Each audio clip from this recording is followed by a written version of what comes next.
Ja, tjena. Hej. Hej Mattias, kom. Jag och Nordling Iva. Ja, vad går det? Vi har sett förr några Exakt, gånger. Jag brukar vara hos er ibland. Ja, ja. Och oftast träffar vi ju Bosse, fast egentligen är det du som håller allting. Ja, jag är projektledare. Just Han är ordförande. Ja. So, welcome everybody to this seminar. Seminar towards a competitive low-carbon economy. This seminar is a co-arrangement between a number of organizations. One is the project Electricity Crossroads, where I'm chairman, and I will describe that later. One is another EVA project called Resource Efficient Business Models. Thirdly, it's EVA's division for electrical engineering. And last but not least, IIIEE, which Lena represents, and you will describe what that is. The purpose for this seminar is actually to give you some insight in what is going on, both in terms of trying to find out the new way for future electricity system in Sweden. That is a minor part. But the main part is actually about policies, the combination between policies and technology, and how that can give us this competitive low-carbon economy. So, Lena, I would like you to give us a little insight. What is this organization, IIIEE? Please. It's the institute. It's an institute within Lund University, International Institute for Industrial Environmental Economics. We are about 40 people working at the institute, researchers. It's an interdisciplinary institute, so we have backgrounds in economics, technology, social sciences, law, etc. And this working with process of change and towards low carbon society is one of the main topics at the institute. And I'm really happy to be here today together with my colleagues to present the results of a major project that we have had and that we are presenting now before the Paris meeting. But I also do think that the results of this will be of great value for the work that we need to start and to work with after the Paris meeting. Then I would also, I look at Camilla here, she look at me very, I need to also welcome all the people who are looking at this streamed event, and also those that join us on Twitter. But now I will not talk more for the short while. I will leave it to Matthias. We have the great pleasure of having Matthias Goldman here as moderating and keeping us under control. Please, Matthias. Thank you so much. Tack så mycket. Varmt välkomna allihop. I want us to speak in Swedish and English and Skånish. We will be speaking English up here, but you will be free to pose your questions in Swedish if you want afterwards, just so that everybody feels confident and comfortable with what you want to ask. I'm so excited to see that we're already practicing energy efficiency, resource efficiency, because 2 minutes before starting here there was nobody, and then you just all came at the exact right moments. That's how efficient we already are. That's going to be the theme for this meeting. And as Bo already mentioned, many of us are following this live on stream. And if you want to communicate questions that you want me to post to the speakers, just use your Twitter account and use the hashtag vägvalel. That's where we go back to Swedish. And that's because we want to link this afternoon seminar to the seminar that was here this morning. You can find the comments on Vägvalel conference this morning on Twitter already, so that you will see the obvious link between the EVA project and the IIIEE project. And Bo already mentioned the climate negotiations in Paris. They start November the 30th, so that's 3 weeks exactly from now. And I'm convinced that we will have an agreement that will solve the climate negotiations. The agreement might also help solve the climate. That's an altogether different story. And if they will help solve the climate as opposed to just the climate agreement, I think the findings in the report of the IIIEE will pose one of the strong, solid stepping stones to use for that work that needs to start after Paris. So since there's only 3 weeks to Paris, it's time to start focusing on what happens after we celebrate Lucia and get down to work as opposed to negotiations. And this report that I think you already took, this is just a leaflet. Then you need to take this paper also, please, because here you will find all the background reports. And I already, in my other one that I have in my rucksack, I already put some marks on some of them that I'm going to read already this week. Some of them I'm going to bring on a train to Paris. There's interesting reading here that you will only find a very brief summary of in this report. I think it's exciting to see that we will have a presentation of the report, both the IIIEE and Bo's report about electricity crossroads, Vägval el. Then we'll have a very distinguished panel that will discuss the main results. We will have Peter Stigson from COVI, who runs another and very aligned EVA project, which is resource-efficient business models. We have Thomas Kåberg, professor from Chalmers and former head of the Energimyndigheten, the Swedish Energy Agency. We have Nina Ekelund, who's the director of Haga-initiativet, a coalition of great companies that want to do more on climate. And in between the presentations and the panel, we will have room for your questions, and at the end we will again have room for your questions. So start thinking about those bright questions you want to put. You can put them in whatever language you choose. And let's get started by giving the floor back to you, Bo, and tell us about Vägval el, or electricity crossroads. Thank you. Thank you, Matthias. Electricity crossroads follows a good tradition for EVA because we have, since our founding, been involved with energy issues. And today we can say that Sweden is not at a crossroad yet, but we are at the point where we need to consider the next generation of electricity systems. As you know, we have a unique starting point with an almost carbon-free electricity system, which is quite unique in the world.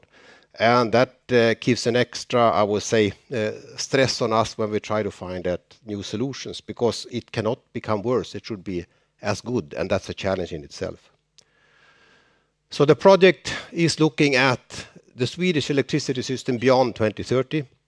And to do that, our starting point is we are looking at electricity usage and following that production. But also we are looking at things that Lena will touch in a bit, how development is affected by regulation. But our main focus is probably on technical development. As an engineer, it's exciting to see that we are in a period with, remarkable technology development. We also are very keen on looking at what is going on in other countries, because Sweden is great, but it's not the only place where things happen in the world. So the goals are ambitious, but achievable, we believe. It's to increase the knowledge among politicians particularly, but also society in general, about the various choices we have. And probably also to raise the level of information in the discussion about energy systems in Sweden, electricity systems in Sweden. There are many things that are discussed, and not everything is entirely correct. So we try to put a base for that by giving factual information. The perspectives we have, and this, I would say, is the first innovation we have made, in fact, because if you talk about people that are looking at future energy systems and electricity systems, they all talk about the triangle, and the triangle being security of supply, climate and environment, and competitiveness. But we have added investment climate, which is the fourth part. And the reason being is quite obvious, because unless we can provide the investment climate, nothing will be done. And this is particularly interesting in many parts of Europe today, where, believe it or not, all electricity practice that is built, new electricity, is subsidized, which is remarkable. It's a commodity we all need, and we need to subsidize to get it built. That's something wrong in that to begin with. But we included also investment climate. The project has a very traditional organization. We are looking at production, distribution, usage, but we also have two transversal groups. One is climate and environment, and the other one is economy and market. We have also a very interesting group called energy politics. And we are very happy that that group is actually 8 of the 11 members in the Energy Commission in Sweden. So we have a direct link to the Energy Commission, which we think is very important, since that is a group that we want to reach. We have also, as you can see in the bottom, special way of handling system-related issues, where we are trying to bring what is every system related between production, distribution, and usage. The method we apply is quite traditional, but I think is important one. We started looking at the needs to be met in terms of power and energy. What are the options? We look at different options, and I will come back to that. Everything solar, wind, hydro, CHP, nuclear.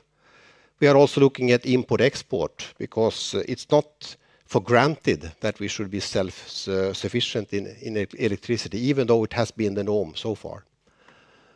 And what is the potential, the theoretical potential, and also what is technically available. But beyond that, we need to look at the restrictions, because all these alternatives have practical restrictions. It can be environmental, it can be regulatory, it can of course be economy and other administrative issues as well. We also look at combinations, and I will give some example of combinations we are looking at with respect to both power and energy balance, and also the ability to deliver the power and energy when needed. And then additional investment or requirements could be how much is required in terms of new transmission, how much is required in terms of storage or other factors to get a complete picture. The way we are working is that we start by making special studies in factual studies on specific topics that we find are interesting and important. The first special study we made was on energy storage that is available, but we will present a number of similar reports on specific topics. From there we go, the various groups in the project will write the subsection reports. And you have seen also maybe that we have a lot of seminars during the execution of the project. So we are not waiting to communicate. On the contrary, we like to communicate on the way so we can get feedback on the preliminary results as well. So in the subsection report, we are concentrating on a fact-based analysis and consequences of different, but we are not looking there at recommendations yet.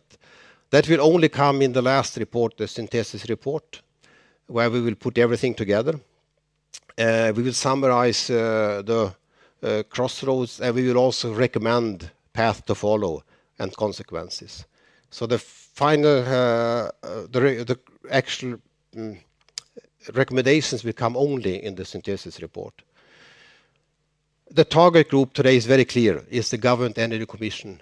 We started 6 months ahead, and we will finish 6 months ahead of the Commission, which we believe is a very ideal situation. There are some specifics about electricity supply in Sweden, and one that we believe as a statement, we have electricity is a very efficient and flexible energy carrier. And you are maybe aware of that Sweden has internationally seen we have a very, very high percentage of our consumption is delivered by electricity.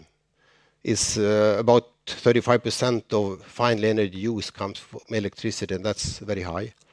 And that is one of the reasons why we also have both efficient and low carbon system. We use electricity to transform it into products, services, and comfort. We are also looking at energy conservation efficiency. You may be aware of that EVA had a very large project some years back looking at how we could double the energy efficiency until 2050. And we are using that information in this project as well. We also take it as a prerequisite, we should be carbon-free electricity, as we have. And also, last but not least, Sweden has a very high energy-intensive industry, and we believe that this energy industry should survive. That is our starting point. We have looked also at some examples. I mean, Germany, Germany, as you know, has made very bold steps towards greening the electricity supply. They have a completely different starting point from Sweden, with a lot of carbon, even coal in the system. And they have done tremendous success in implementing PV solar, for instance, but at a very high cost. UK, we thought for a while that UK, they had found a solution because they claimed they had a long-term energy agreement between the parties, but that was before the last election. Now this long-term agreement is gone, so we can see that policy is not that stable. We actually made the whole group of us, we made a study trip to UK just to find out what's going on in UK. And it's interesting in UK. It's not so well known in Sweden as Germany, but in UK they are the world's leaders in building offshore wind. That's not Germany, it's UK. At the same time, they are planning to build a highly subsidized nuclear plant. And so there are a lot of things to learn from UK. One thing we learned, nothing is impossible. Italy also, as one part could bring up, Italy is in fact not so well known. They have put a lot in storage. They have made, I would say, on utility side, the most advanced storage systems. Spain is an example also how things can change. Subsidies have, from PV solar, they have gone from subsidies to actually penalizing PV solar in a fairly short time. So that shows how important regulation is. US, we have a special report in progress, and Canada also, we have a special report in progress. So you see, we are trying to see what is going on in various parts. So then what about the usage? We have that part of our work has come quite far. So as Swede, we will say that if your choice is a lot, middle, little, even more or less, we would choose middle as Swedes. But we try to, so far, not choose middle, but look at the alternative. We have identified a number of key factors that are affecting the future electricity usage. And it's no doubt that many of these are significant. I mean, of course, financial and technical development. Population growth. I don't need to say that this is important. I can remind you that at my age, when we had the referendum on nuclear power, the forecast was that by now we should be less than 8 million people in Sweden, and that was wrong. We need to look at mobility, of course, industrial development, society values, political steering and climate goals, behavior and attitude. I mean, that goes without saying that we are humble enough to understand everything is not technology and economy, it's more things. Cost of electricity. Electricity market design. I mean, you are aware of that. For many years, we have claimed that we have the perfect market model in Nordic countries. We are not so sure that is correct anymore. And then last but not least, prosumers. So for industry, we have looked at a high scenario and a low scenario. And you can see that it's quite a big spread. We have today 55 terawatt hours, and the scenarios we have are between 50 and 70 terawatt hours. And of course, in the high scenario, then we believe that a lot of things everything is basically expanding. The low scenario is quite pessimistic, including that some basic industries have relocated abroad. So that is the spread we today work with for the industrial sector. For the household sector, where we today have 71 terawatt hours, there the spread is also significant. Everything between 65 and 100 terawatt hours. And of course, the spread will not be this big when we finish the report. But just so you understand that we are taking a very, I would say, open attitude to what could the options be. And we are looking also of various aggressiveness in energy conservation, because there also the opportunities are significant. Transport sector also is quite interesting. A lot of people say, well, we will move to electrification of the transport sector. Today, the transport sector uses only 3 terawatt hours. That's amazing. 3 terawatt hour drives all our electric trains, all the subway trains, all the trams. So it's a fairly small amount. And I mean, I think we've seen also that if you were to electrify all transport, that would not be a dramatic increase in the electricity consumption in Sweden. So there we have a scenario between 4 and 16 terawatt hour. 4, that means that we practically don't electrify. 16 is a very high electrification. Still, it's not so much. If you compare this to the variation we have in the other parts of the picture, it's not so much difference. So future electricity usage, a low scenario with low economic growth, low population growth, partly relocated industry, a fuel-based transport sector, and a lower increase in the service sector. A high scenario, which everything is reversed, including that we have added also electrified transport sector and new industrialization. I mean, some of you have said that some of this industrialization is not so much industry, but it's like server halls. You know, one server hall is like a huge paper machine, as an example. So then about production. I will not go too much into this, but we are looking very much at the electricity market model because it's clear that the market model will have to change. And that's not only in Sweden. It's a lot of work going on European level to trying to find the ultimate market model with some blend between energy market and power market. So that is an interesting part or important part of our work. We are also looking at some boundary conditions. We say that we will remain the hydropower as one boundary conditions. We know today that 4 out of the 10 reactors will close around 2020. We did not know that when the project started, but today we know. And the remaining will be in operation until 2040 ? It's not given. But the last part is given, that the Swedish electricity system should be climate neutral by 2050. Then we are looking also at both energy and power, because some people even say we should have a power commission rather than energy commission. Because it's one thing to supply the energy and another thing to supply power. This is an area also where I think people are a lot of exaggerations on many sides, because there are different ways to solve the power, but we are looking at both energy and power because it's important. Then examples, we have of course the traditional, we have today we have nuclear, we have combined heat and power quite a lot. We have wind, hydro, solar, and export. And again, I would say that it's not a law of nature that we should be independent of import-export, not even that we should be net independent. So we look at 4 main alternatives. One is more wind and solar, where we can say that today we have 15 terawatt hours wind and solar. It could be, which is mainly wind. We could have up to 90 terawatt hours in the one alternative, between 50 and 90.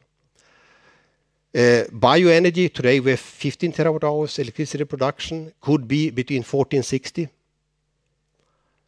We have nuclear today, 65, could be between 30 and 70 in a new nuclear alternative. And last but not least, we also have a hydro alternative where we're 65, and we have one aggressive hydro alternative where we actually expand the hydraulic production. So by this you see that we have many options. If you add this all together, we will have abundance of electricity. So now the question is how we find the right mix. And this is also indicating that today there is a big difference in the different scenarios and the big mixes, and we want to have big differences so we can see where the actual crossroads and the decisions that need to be made. So concluding remarks now.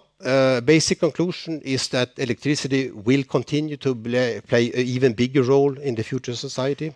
There are many alternatives concerning both supply and demand. This is a major challenge for the project, in fact. The technical development and regulations give the condition, and that's why we will learn more about regulation in this seminar. And last but not least, the dependence on surrounding countries and the rest of the world will actually increase and not decrease. We are now halfway, and a lot of work remains, but so far I believe we have made quite good progress, and we are confident we will finish a year from now. Thank you.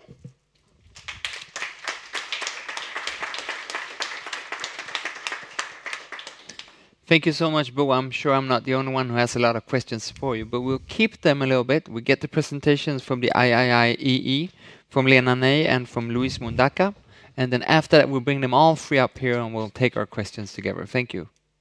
Lena. Yes.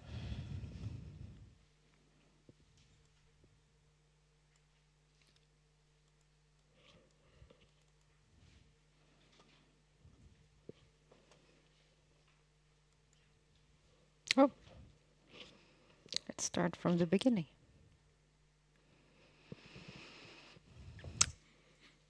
So I'm here to present the research project Policy Intervention for a Competitive Green Energy Economy. And you've all been listening to Bo, and you have been saying that we have choices. Either we can have huge demand for electricity or less demand. We can produce renewable to a larger extent or to a minor extent. And if I know you right, Bo, you would say, no problem. There is a revolution going on. There is so much new technology available, and the cost is just going down. No problem. Technology is there. But I would argue that although technology is there, it may not be implemented. There is a need to support this technology and further development of the technologies. There is a need for policy instruments. And this is what we have looked into this project. You can all find a folder outside. This is a very, very short sort of summary of our results. But there's also a list inside with all the publications that has been published so far. It's been a 5-year project financed by the Energy Agency. And we are now presenting the results. It's not only me who's been involved. Luis Mindaka, sitting here, who will be the next presenter, has also been coordinating the project. And there has been a number of people within the Institute being active, and they are available here for you. And you can all ask questions to them later on at the mingling. And it's been a great project. We have had 5 years, and we have been able to do so many studies in this project. And we have also been able to collaborate with a number of organizations worldwide. And we have learned a lot from them, and I think they have learned some from us as well. But it's been an amazing project. So the objective with the project, it's been to evaluate the performance of policy instruments and related business strategies, targeting low-carbon technology change, taking a green economy as the main framework for such policy assessment. So what can we learn of what we have been doing in the field of policy intervention so far? When it comes to a green economy, there are a number of definitions that can be used. None of them are really new. They have been there, and they are sort of been developed in several schools. But the one that we have used has been an economic system that can bring together economic, environmental, social, and technological aspects through the rapid expansion of low-carbon energy systems. So low-carbon energy system has been the framing of our project. So we have not that much time here today, so we have actually selected a few results that we would like to present for you. And first, I'm going to present some barriers that we think are very important, that we haven't really discussed so far. We have discussed a number of barriers like high investment cost, need for information, etc. But there are another ones that I would like to highlight. Then Luis will present the evaluations and all the examples that we have looked into worldwide. And then at the very end, I will provide some reflections on these results. So starting with the barriers, the things I would like to highlight here today is the transaction cost. We often talk about transaction cost, but we don't look into them, really. And that is what we have been doing in our project. We're also saying there is very little focus on implementation of the technologies. We know a lot about the design, the production of the technologies, but very little about the implementation processes. And then connecting to Lee's presentation, there are very few evaluations available on the policy interventions. A bit strange, I would say, But what we realized when we developed our evaluations is that there are very few available. So, very short results on transaction costs. So what is transaction costs? Well, the way we would like to define it is the cost of search for information, negotiating, legal advice, signing contracts, evaluate alternatives. That is what we include in the transaction cost. Then we have been evaluating the transaction cost for a number of technologies. When it comes to technologies for implementing renewable energy, they are up to 25% extra. It's quite a lot. Cost that we don't really see in the investment cost. When it comes to the implementation of energy efficiency technology, it's even more. It's up to 30% extra. So it's really a lot. And that's what we are arguing. We need to look into what kind of cost is this? How can we reduce them? And I also would like to give another one. We have looking into the renovation of building. It's not really in this project, but in another one. So renovating family houses, multi-family houses, into passive house standards. We can see have one project in Sweden where we can see there is an extra time of 8,000 hours for only one house compared to what we usually use in the renovation. So it's quite a lot, but it can be reduced. In this case of the renovation of buildings, we can see that it actually can be reduced. If we do renovate many houses into passive house standards, we can come down to 1,000 hours extra. So this is about transaction costs. We do think this is very important to understand in order to be able to design good policy instruments. The other thing I would like to highlight is implementation. The thing is that when we talk about cost of new technologies, we only talk about the cost of the PV, for example. And the cost of PV have been reduced over time. The thing is that the technology cost is roughly 50% or somewhere between 20 and 70% of the total cost. The implementation cost is relatively high. Still, we have had very little focus on the implementation cost. So when we are looking into this curve, saying that cost will go down as we implement more technologies and learn, it's called a learning curve. We can see that we have these kinds of learning curves for the technology, but also for the implementation and different phases of the implementation. We can see for the case of PV in Germany that for the production of PV, we have been having a learning rate of 20%, saying that the cost have been reduced by 20% every time we double the number of produced units. When it comes to the implementation of PV in Germany, the cost have been reduced by 10% every time we double. Maybe there is a potential for reducing the cost even more in the implementation if we design better policy instruments. So when it comes to Germany and the implementation of PV, we could see that the soft cost, the cost linked to planning and installation, has been reduced by 65 to 85% since the 1990s. How can we explain this? There are some drivers for the reduction of soft costs. There needs to be a demand, a strong demand, a market. That could be by regulation, that could be another type of policy instrument. It needs to be long-term.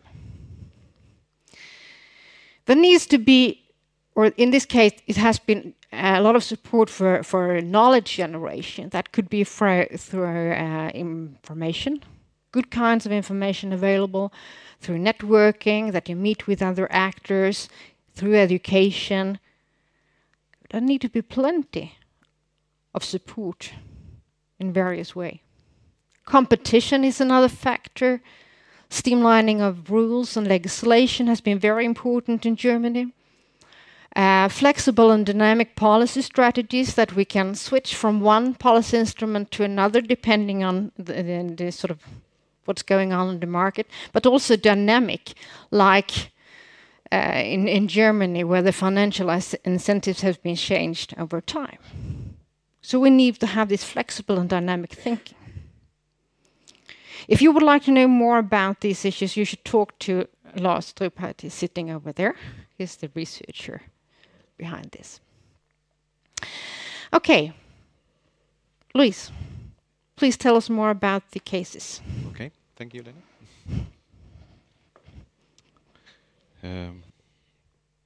Okay, welcome everybody. Thank you, Lena, for your presentation. What I will try to do now is to briefly walk you through a number of case studies that we developed during the course of this project.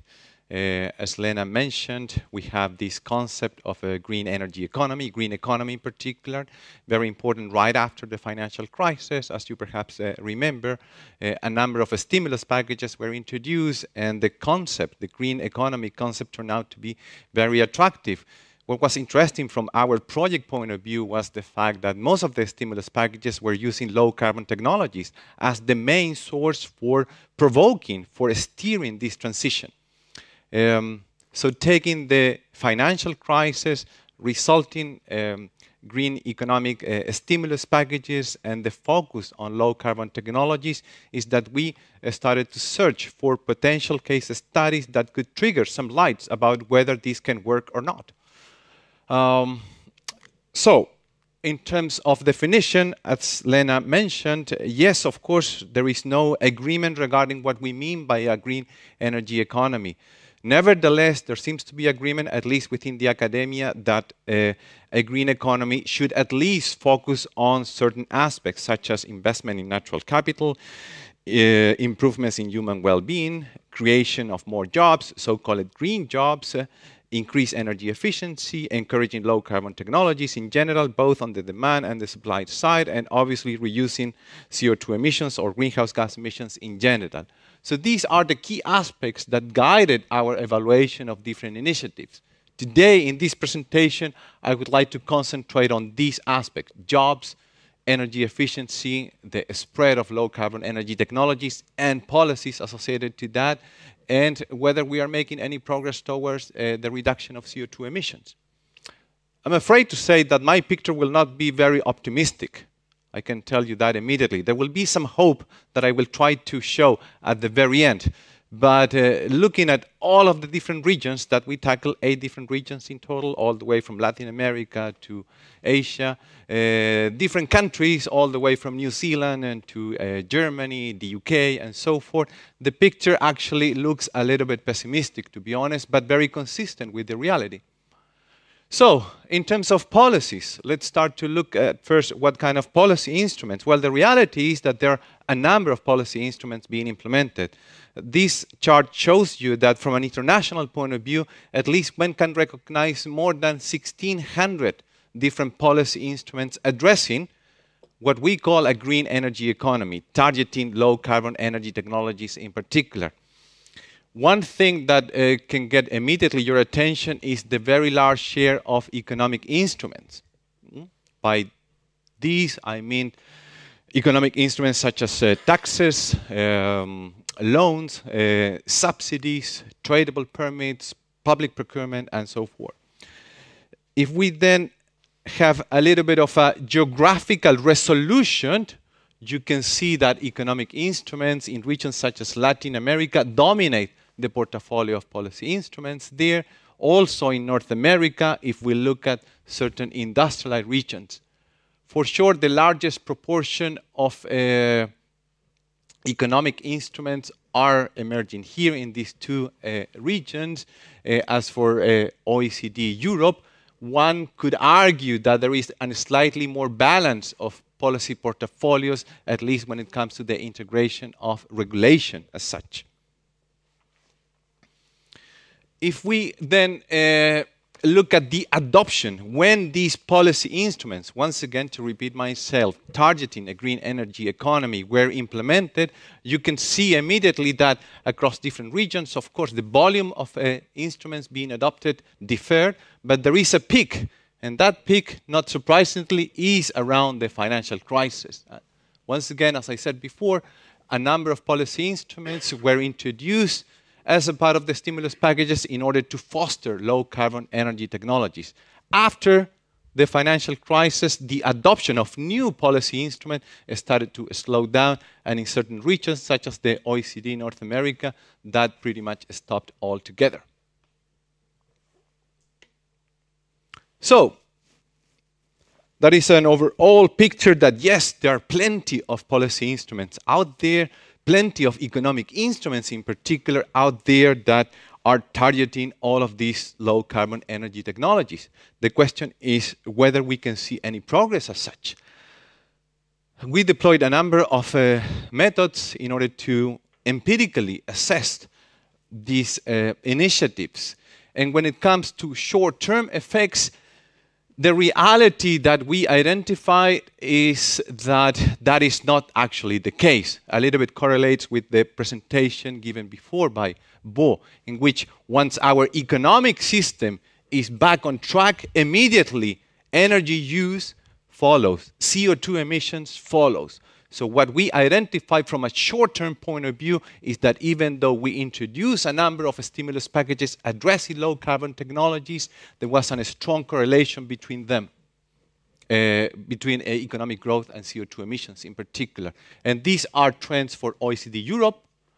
These are trends for North America. Again, you can see the so-called carbon rebound effect. These are trends for Latin America and the Caribbean. In certain cases, notice that aspects, important aspects within the green energy economy policy discourse, such as carbon intensity, energy intensity, do not show any kind of level of progress, even after these policy instruments were integrated. And these much more pronounced carbon effects for the non-OECD Europe and the former Soviet Union, that is showing us that, for instance, energy intensity increased. So the economy in that particular region got less and less efficient. So that is an overall picture from a regional point of view, addressing all these regional policy portfolios acting there. But then, of course, that might be quite biased because some of these policy instruments do have a long-term impact.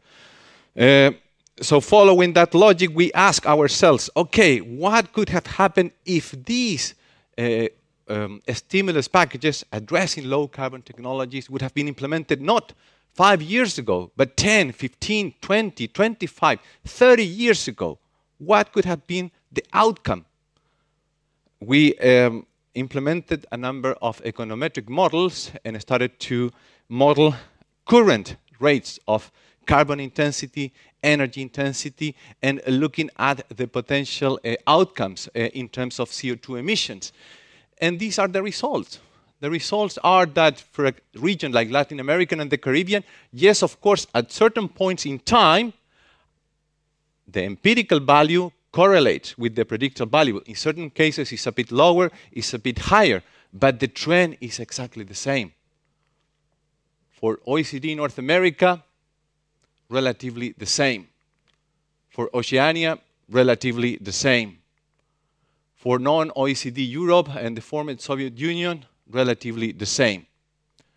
So this econometric exercise told us that even if we can identify improvements in terms of energy intensity, improvements in terms of carbon intensity, these improvements, at least in the short and the long term, are incapable of offsetting the negative impacts of economic growth, at least if we look at CO2 emissions as a main indicator of that.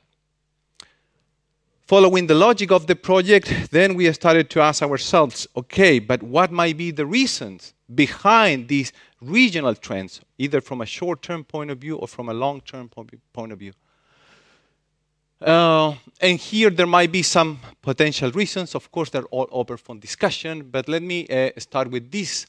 The financial dimension, very likely to be a major area of discussion now in the upcoming COP21, I would say. These are three different sources. I would like to start the explanation from the top down. If we are very serious about a green economy, if we are very serious about issues such as climate change, the Global Energy Assessment, an initiative similar to the IPCC but entirely focused on energy issues, is estimated that we should devote anywhere between 1.7 and 2.2 trillion US dollars per year devoted to low carbon technologies if we are very serious about these issues. In reality, the figures that also the Global Energy Assessment has estimated is that current investments in global energy system are in the proximity of 1 to 1.3 trillion US dollars per year. The stimulus packages that were introduced as a result of the financial crisis were only a drop in the ocean, according to our estimates, anywhere between 120 and 170 billion US dollars.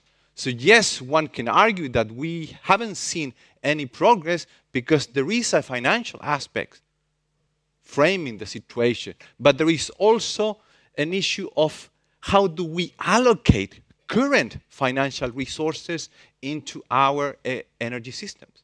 At the moment, a very large fraction of our current investments go to fossil fuel technologies, fossil fuel resources, actually around 700 billion US dollars, most of them which are in the form of subsidies. So investment could be one potential reason why we haven't seen so much progress. Policy design, we took New Zealand as a case study. As you know, New Zealand has been, or has had a very long tradition of being a country quite committed towards environmental issues, environmental policy. At the time the financial crisis came in, New Zealand introduced an emissions trading scheme with the objective to encourage a green and resilient economy, to be talking in official terms here. The situation was very interesting because we immediately started to see that the emissions trading scheme was not really working there. So what might be the reason? Then we ended up with potential explanation about the policy design. Why? Because the emissions trading scheme in New Zealand allows, at least until May this year, the unrestricted access, trading, and banking of international credits. That means that not only the domestic supply of credits could play a role in meeting its own objective, but also credits being produced outside the New Zealand market. The ones coming from the Kyoto flexible mechanisms, the clean development mechanism, and joint implementation. So what you can see here, the key message is yes, when the emissions trading scheme started in 2010, sure, we could see a decent participation of domestic emissions reductions in the carbon market, but as we move on with the implementation of the carbon market, more and more credits from I think that I can use this one. Yes, more and more units from the clean development mechanism, those are certified emissions reduction units, and ERUs, emissions reduction units coming from joint implementation, started to overtake the domestic emission reduction initiatives. And we all know in economics, when we have an excess of supply, then the price of any good or service collapsed. And that is what happened until actually May 2015, to be more precise. With low prices, the outcome is very straightforward, very low incentives for those that want to commit to low carbon energy technologies in New Zealand. So a very, very disappointing outcome for that particular policy instrument in that particular country. The UK, they introduced the so-called Green Deal right after the global financial crisis. The Green Deal was, and pay attention because I'm using the past tense here, and I will tell you why I'm doing that, was a very innovative on-build energy efficiency program. Parties or households that would like to implement energy efficiency measures could get the implementation of any kind of energy efficiency measure at no upfront cost. The cost then could be repaid in form of a loan by simply paying a charge that came on top of their electricity or natural gas bill. Another innovative, let's say, element of the Green Deal in the UK was the fact that the investment in energy efficiency technologies was not tied up to the householder as such, but to the property. So there were a lot of interesting aspects associated with this policy instrument. And we wanted to have a look at transaction costs in particular, one aspect that Lena mentioned before. And here I would like to pay a close attention to the title of this chart. Burden of non-technology costs for energy efficiency measures in relation to their investment cost. And the picture, these are different providers that participated in our studies, covering up to 80% of all of the energy efficiency technologies being delivered through the Green Deal in the UK, started to report that on top of their investment cost, that ultimately had to be borne by the users, of course, these providers have to cope with a number of administrative and transaction costs. In certain cases, way above the actual amount of that investment cost, as reported by provider number 2, nearly exactly the same amount as reported by provider 4, and in the range of 30 to 60% as reported by provider 1 and 3. So on average, for technologies associated with the building envelope, we estimated that both administrative and transaction costs were in the proximity of 70%, making energy efficiency technologies feasible, financially attractive energy efficiency technologies not really a business case in the UK, hampering, of course, the deployment of these technologies. As a result of this, at the time we finished this piece of research, no more than 1% of the target group had been actually deploying some of these technologies. Very disappointing outcome. So disappointing that the UK government decided to scrap the whole scheme in July this year. That is the reason why I was saying all the time, was an innovative policy instrument. China, policy integration. Yes, what we did here was basically to look at the way China has been establishing a number of policy instruments. They have been very strong when it comes to subsidies, leading one of the leaders in green spending. And basically what this chart shows that the more integration you have across policy scenarios, the higher the direct net benefits for the Chinese government, but also for the society you can expect. Baseline 2, the one kind of orange, reddish type of bar, indicates current green energy policies being implemented today, mostly in the form of subsidies. Then we started to add, what happens if we introduce an energy price reform? What happens if we increase the level of regulation addressing building standards? What happens if we increase the level of ambition of current green energy policies? What happens if, on top of that, we introduce a carbon mechanism?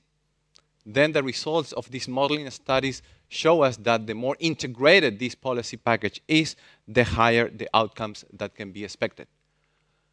South Korea, any challenges? Yes, South Korea, another leader when it comes to green energy economy policies. And basically what we found here is that from a historical point of view, yes, South Korea has been making some progress. Nevertheless, the elephant in the room is still economic growth, being a major contributor to CO2 emissions. In the short-term perspective, yes, we can see once again how the activity effect, in this case GDP per capita, contributes to a large extent to those CO2 emissions.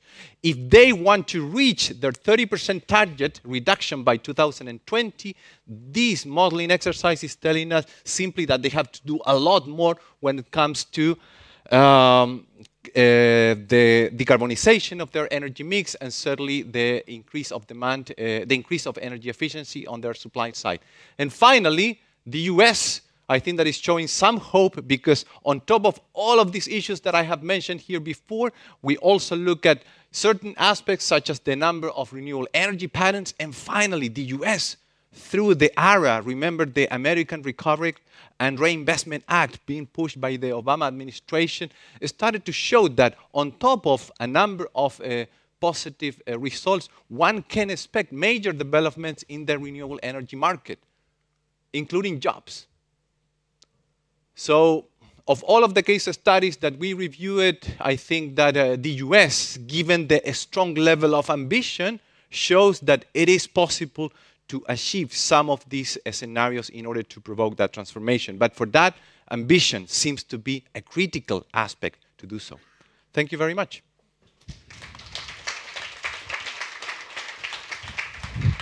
Thank you so much, Luis. Thank you, Lena. You want to make some brief comments there? Yes. Or we could bring up Bo and I just Luis's- would like to end the very brief- presentation with some reflections. Is Do that that, fine? please. Just saying that there are a number of case studies on different kinds of technologies, different kinds of policy instruments in different countries. So do read and do ask all the researchers who is being involved in the project present here today. But I started by saying that we have a choice. And I think what we have learned, some reflections in this project, is if we really would like to be more ambitious, how do we go ahead? What we would like to tell you, or maybe the policymakers? Well, first of all, I think it's very good to evaluate, to make a diagnosis. Are we actually sort of reaching the goals? Are we really implementing policy instruments in a good way? I think that's what we have started with in this project. I think there is much more need for this kind of studies. We need to implement, we need to learn, we need to evaluate. That goes both with technologies. We need to learn about the implementation of the technologies. We need to learn about the implementation of the policy instruments. How do we implement them? We need to assess the options. How can we move forward? In what direction? We need to design policy strategies, not just ad hoc policy instruments, adding one by another, but to develop strategies. They need to be long-term, they need to be flexible and dynamic. And we do think that we need to cooperate internationally, and we do hope that we will be much better in this in the future. Thank you very much. Please stay on stage. Luis, please come back up here, and Bo as well. Lena, when you did all these studies and when you read your colleagues' studies, what surprised you the most? That we're not very great in designing policy instruments. I think we need to improve, and there is a potential of improving a lot, I have to say. And Bo, when you listen to Lena's and Luis' studies and when you read the reports, what do you think is the most relevant for the work that you're doing? Well, again, I think I have to say, first of all, I was a little surprised. I'm a very optimistic person, and that I was a little depressed by the results here. Sorry. But probably that's very important for us to be realistic and to see that things are not as great. And of course, the finishing line here that I'm very curious now to see the report we will get from US after listening to you. One thing, Lena, that surprised me in your report was the quite high and not diminishing transaction costs for a lot of the changes. What do you think are the most efficient measures there when it comes to bringing down cost? We have looked into a number of different potentials for learning. It's all about learning and different things. And one key thing that I think we haven't talked so much about in Sweden is learning by interacting. We need to interact more, to learn from each other, to collaborate. It's very complex, this change process that we would like to see.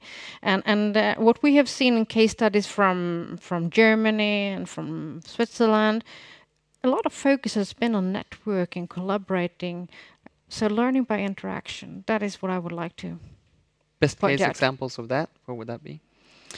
We have for the PV in Germany, it's really been based on collaborating. The heat pumps in Switzerland, they have been doing the same as we have, but without subsidies. We have used a number of subsidies in order to make a change, but you can actually achieve the same with collaborating.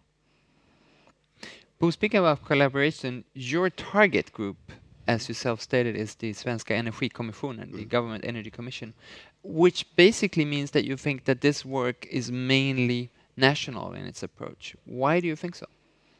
The starting point for us was national, and I think during the course of we have started looking more outside, because I think that's one thing we have learned already in our project, that the interdependence is much greater than probably we thought from the beginning. But the task was to look at the special challenge we have in Sweden by transforming our electricity supply, and we also limited ourselves to electricity supply. We should know also that, I mean, if you go back, we have made some energy transitions already in Sweden, a number of them, and but this can be in some ways a more challenging one, because starting point is that we have a low carbon system, and whatever we do, we cannot make it worse. So that's Boom. So listening to what you're saying now and what Lena and Luis certainly said, one could easily argue that it would make more sense to focus on the energy union and what the European Union is doing within its commission now. But you never even mentioned that. Do you think the European Union is not very relevant for the Swedish electricity system? I think about let's remember all the energy union initiative that came later. I'm personally not so incredibly impressed by the energy union. So I think, to be frank, I don't think that there is so much to learn from that. I think it's more or less bilateral that we can learn from other countries, because that I certainly agree with Lena that it's amazing that we have so big problems to learn from others. And starting points is normally that we are different. I mean, we are different, and we have different. Everything is different. That's how we start. And the more we learn is that there are more similarities than differences. Lena and Luis and the whole report is quite clear about that the performance of policy instrument is not very impressive. Mm-hmm. How do we make that more impressive? I said before, we can learn by the good examples. Mm-hmm. And for me, when I talk about the policies, I said incredibly good example is this initiative from European Union to phase out conventional light bulbs. Mm. It came in the right time, and provided a tremendous potential market, and the technology was right on the edge to break through. So I think that's an example of a very, very successful, isn't it? Yes, to be optimistic. Absolutely. Yeah. And I have to say that there are some really good examples in our study as well. And how we can learn from each other, from one country to another, on wind, for example. There are so many failures in the story of development of wind technology. But we have learned a lot, and there are really success stories now. And very much about having a systemic view, being long-term, being flexible, seeing the importance of including different kinds of technology options, of certifying technologies. There are some really good, and we can learn. And what we can see also is that we had a case of Denmark being really successful. Then this sort of model being used was copy-paste by Germany, and then we had success in Germany, and this model was then copy-paste by China. And so we can see that we can learn from each other, and we can be very successful. Mm. Luis, one of the examples that you showed was New Zealand, which you framed as being a huge failure. Mm-hmm. But certainly the prices of carbon emissions there followed, but did outperform the EU ETS. At the end, it outperformed the EU ETS by more than 50%. So I'm surprised you frame it as a failure. And more generally, isn't it a way of sort of success to see that it becomes so very cheap to reduce emissions? Yes and no. The ironic part of the situation in New Zealand that, as you might know, New Zealand decided not to continue as a part of the commitment period of the Kyoto Protocol. Now the subsequent, the one in place nowadays. That actually has created the situation in which less credit now from the Kyoto flexible mechanisms can be used in the national market, which in turn is pushing up the prices of domestic action. So ironically, for the emissions trading scheme, the best thing for New Zealand was to leave the Kyoto Protocol. So then not even in your own words, it's a negative example. Sometimes it seems that you're really looking for the negative, you guys. Not necessarily.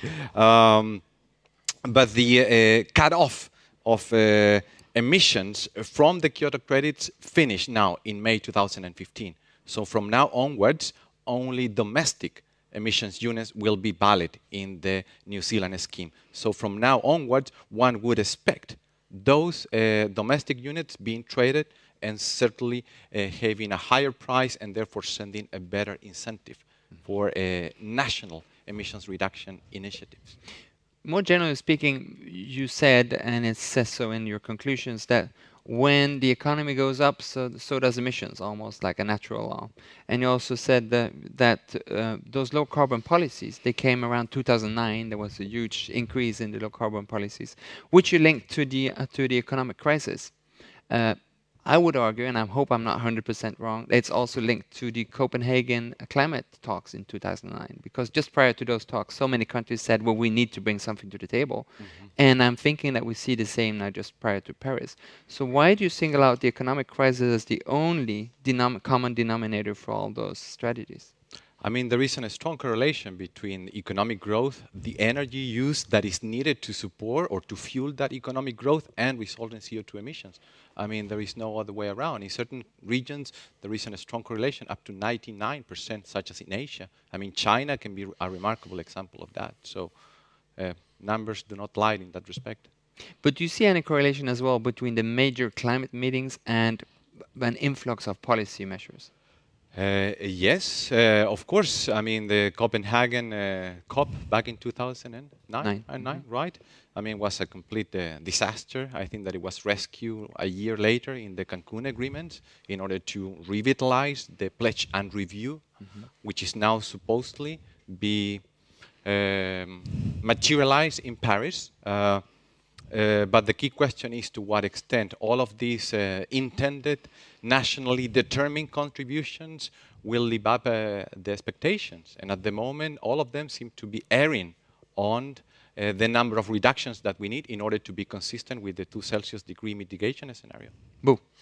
I need to say now, because given all these failures, I am still impressed with the fact that we have so many options. Because the failure has created so many options for failure. So I would take it that it cannot be all that wrong. No, absolutely no. I mean, I go back to what Lena mentioned. I mean, we have technologies already there. We need to get the policy instruments right in order to promote the existing portfolio of technologies that we have. One question that was put on Twitter, and remember you use #VägvalEl, was, so of your findings, what are the key findings of relevance for Sweden? Oh, I think we have a huge potential in a country like ours.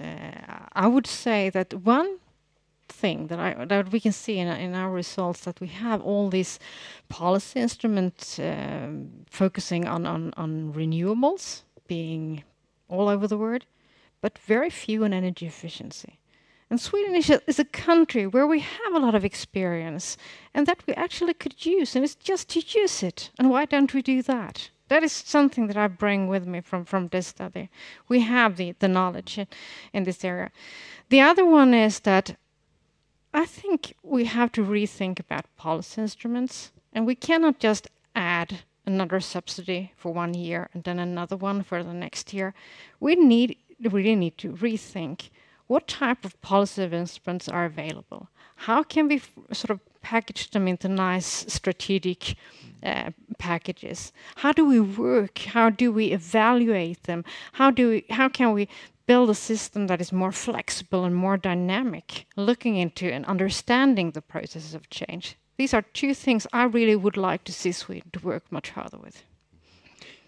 Let's open up the floor. I already asked a few questions from the floor, though they were on Twitter. Questions from you. You got microphones in your chairs, wonderful microphones. Let's use them. Questions, comments? Yes, the red microphone is on. All right, thanks. Nils Landefors, now representing General Electric since a week ago.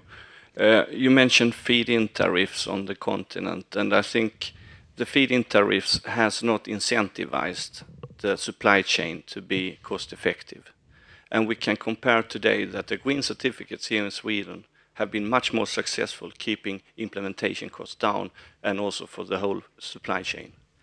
And there's a big difference now in wind power construction cost in continental Europe and Sweden thanks to the green certificate system. So that is really worth mentioning. That's number one. The second is about New Zealand. And I think, Matthias, I think you took up the hook a little bit, that I think it's a success to see that the flexible mechanism have worked. And it would be much more interesting to see what has the overall CO2 abatement been from New Zealand scheme and not the domestic. Because at the end of the day, it's a global problem. Let's start with the latter part, New Zealand. New Zealand. An interesting part of New Zealand is that imagine a cap and trading scheme without a cap. So the New Zealand scheme doesn't have a cap. It's so flexible that it doesn't require legally subject participants to reduce a given amount of CO2 emissions. That's very interesting.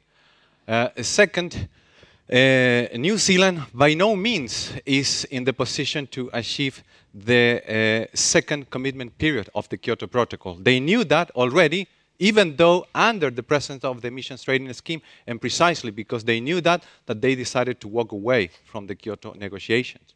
So even from a national point of view, both in terms of cap, in terms of target, and certainly in terms of emissions reductions, the emission scheme, at least, as I said before, until May 2015, has been incapable of delivering.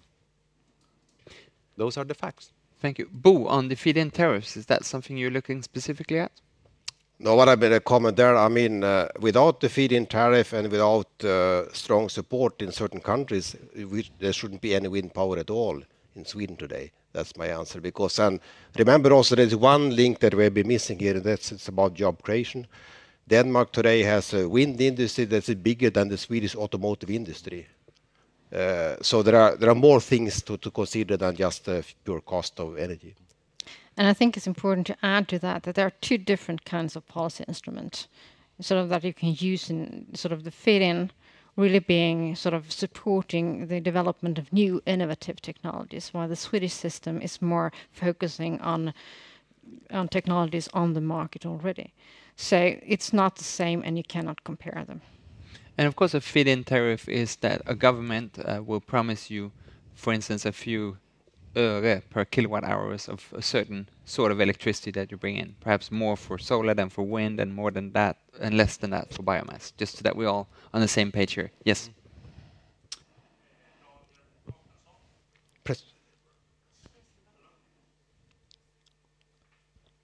There you go.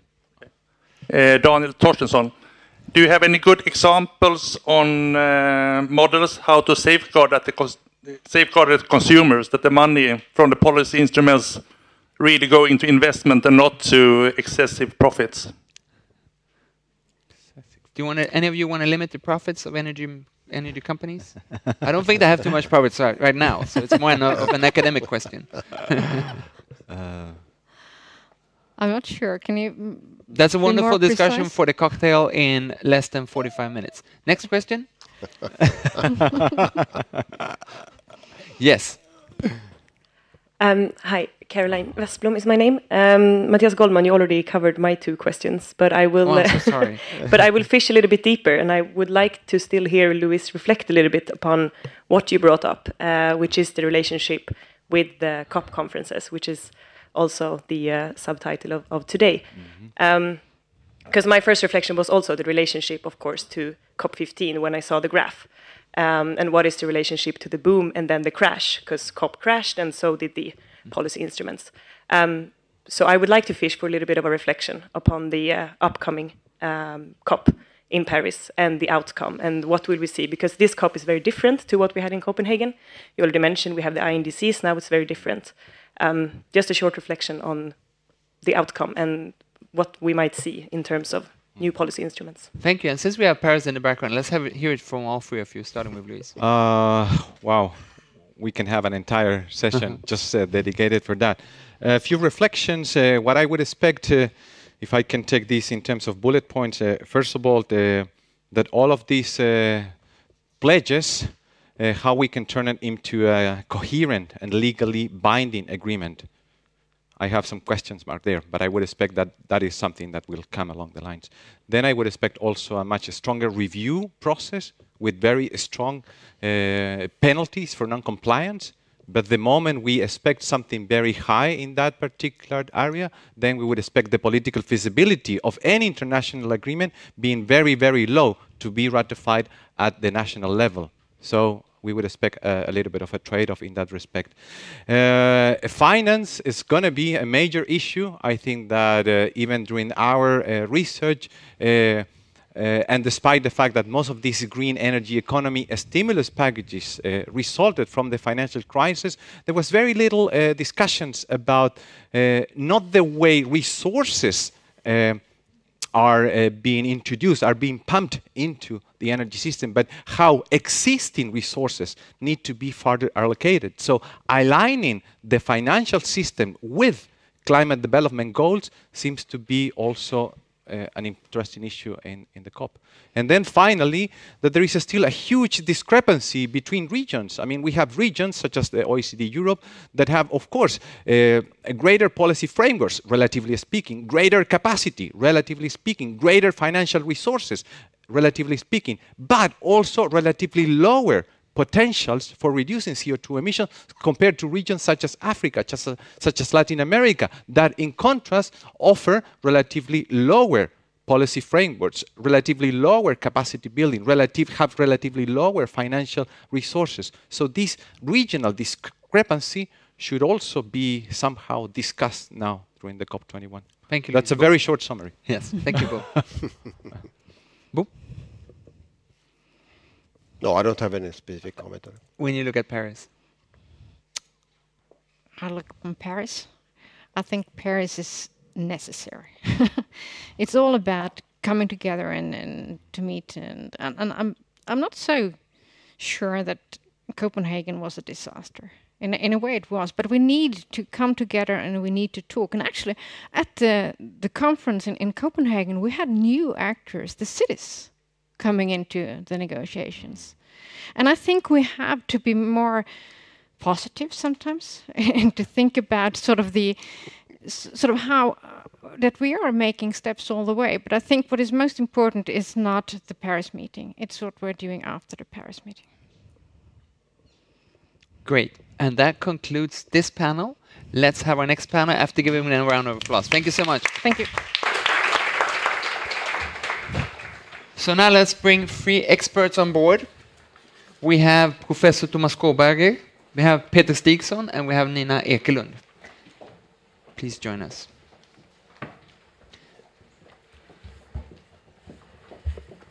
And in order to show that we're modern here at EVA, we don't give the women the floor first. That would not be very gender sensitive. So I'll turn to you first, Peter, because you have an EVA project as well that's very relevant to what we heard. So please first give us a brief description of your project and then your main comments on what we heard today. All right. Well, starting off, I'm a part of the project Resource Efficient Business Models. The aim is to strengthen Swedish competitiveness. And so we've analyzed resource efficiency within sectors as well as between sectors. We've looked at different resource flows such as biogenic materials, steel, food, etc., across the sectors as well, in order for us to leave sort of the isolated perspectives that is common in both policy and academia and so on. We now work on input to policymakers. I'm very happy to say that we've reached sort of 5 or 6 conclusions that the entire, well, it's not the entire Swedish business sector, but there are some 50 companies within the project, within the different sectors. So it's a broad agreement about these policy recommendations. And happily, it's been quite an interest also within the Ministry of Environment, etc., for these recommendations. It's also an interesting project in that EVA has taken an important mandate in these issues. It is a complex system. It's not obvious who should bring forward key messages from a number of different sectors. EVA has now, through the business and through this work that has been ongoing for some 18 months, taken this mandate, which is very interesting. So it's a short description about the project. And reflecting on today, well, I think reading the results from this project, you have a really sound sort of systems perspective in both in terms of the policy change will be inevitable. We often hear that we need long-term policies. For me, it's a utopian idea. We can have predictable policy frameworks if we have a dialogue and if we set midterm goals or staged goals, etc. But we're not going to have sort of this stable long-term policy environment because things change. And when things change, you don't want the policies to be long-term anymore, then you want rapid action. So you don't want, I think you pick up on that in a very good way. And I think to sort of put my chin out here, I think some of the business organizations, etc., could learn a little bit from that in sort of accepting that policies won't be long-term.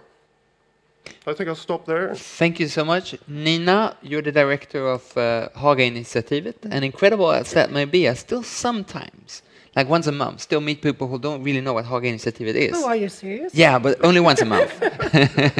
In the darkest corners of this continent. Wow. So please tell us a little bit about Haga-initiativet and then your main conclusions of today.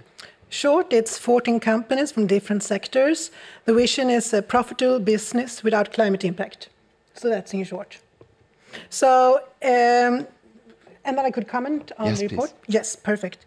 I was surprised as you, Matthias, about the transactions costs. I haven't heard it before, so that really surprised me. And I wasn't surprised over that cost, the investment, the fossil fuels and the subsidies.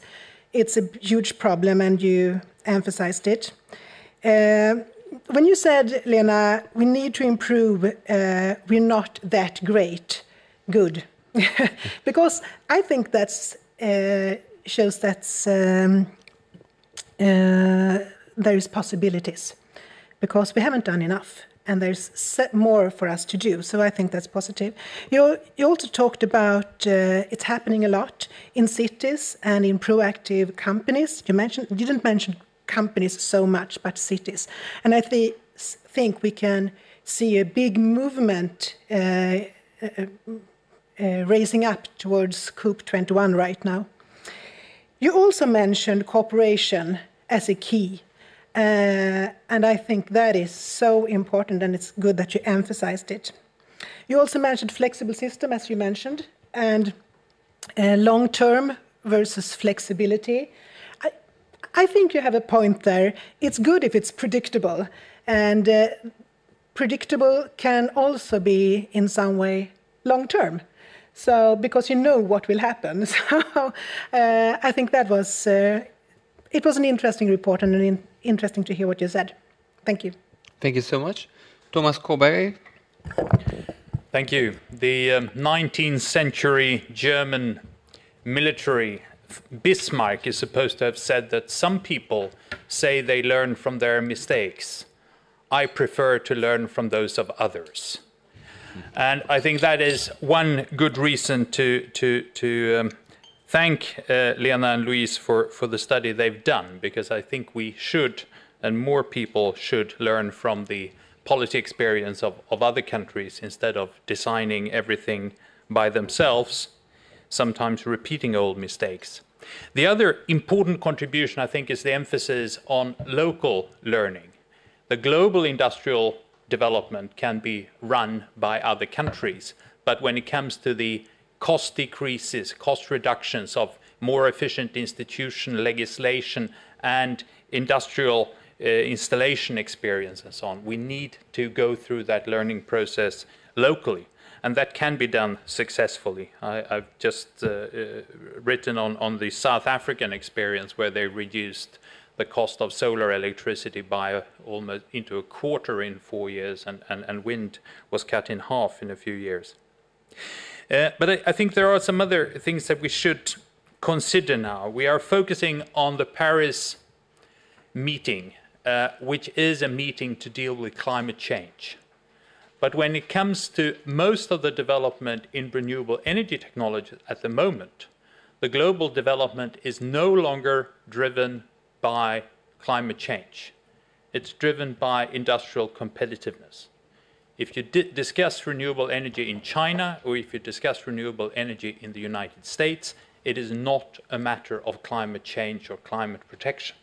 It's a matter of developing competitive, low-cost energy supply for the future. We have this environmental conscious issue as the main driver in Europe, but that is not what is going to be important in the longer run.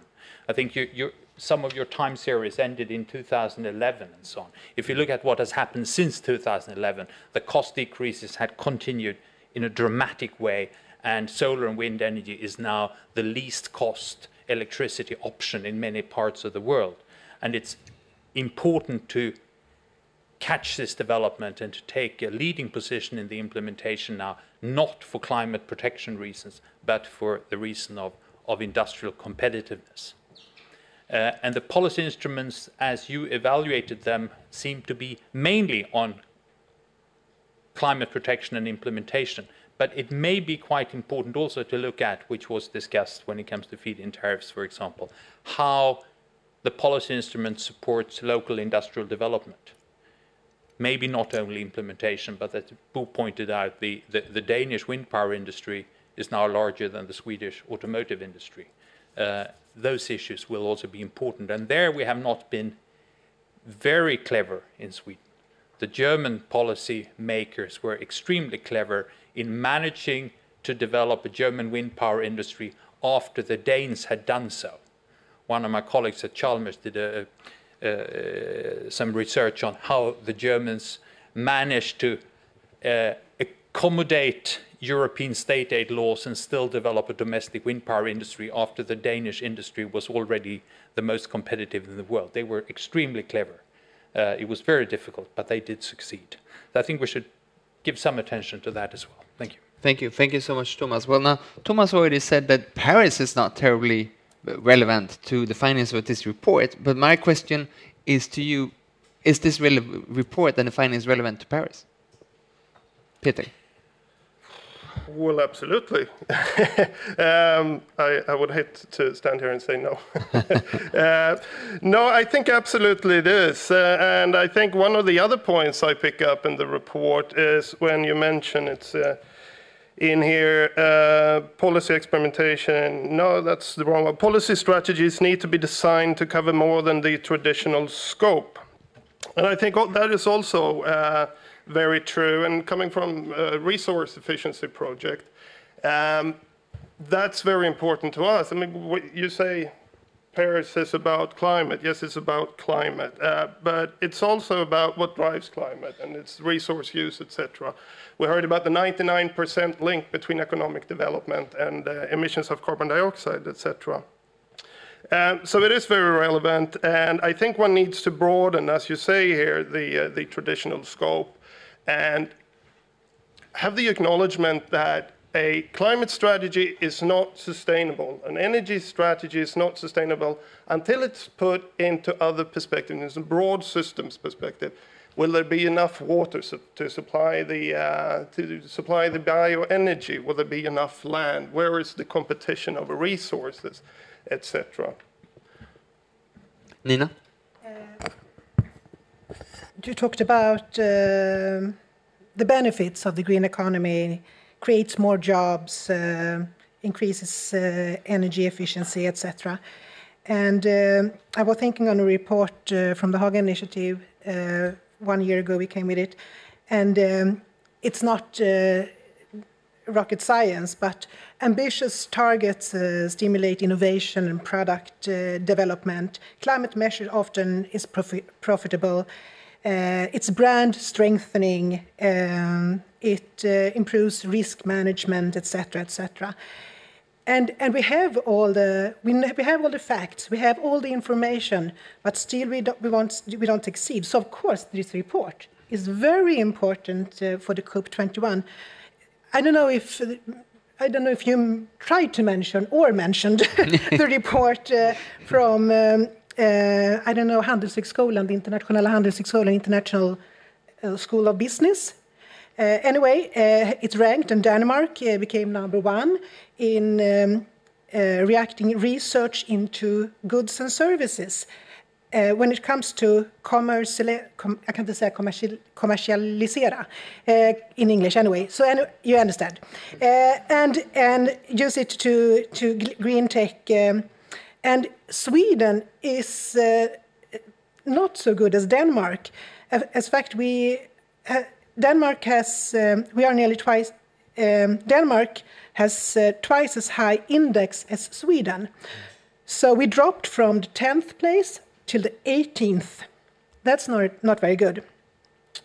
And this Stefan Edman, he wrote in our blog today that if we would have an industry at the same way as a Danish industry, it would create over 100,000 green jobs.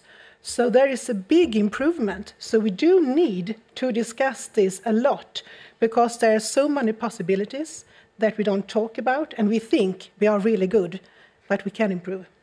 We think we're really good, but we can improve, and I think that's in line with what you're saying in the report. And if I have to single out one thing I love about this report, it's the bluntness of the language. Let me quote you word by word. The ambition is often low. The policy instruments are poorly aligned, and the results are rarely evaluated. That's quite harsh, especially for research. Do you agree? Yeah, because that's the same thing that RRV have said for how many years? The Riksrevisionen. Yeah.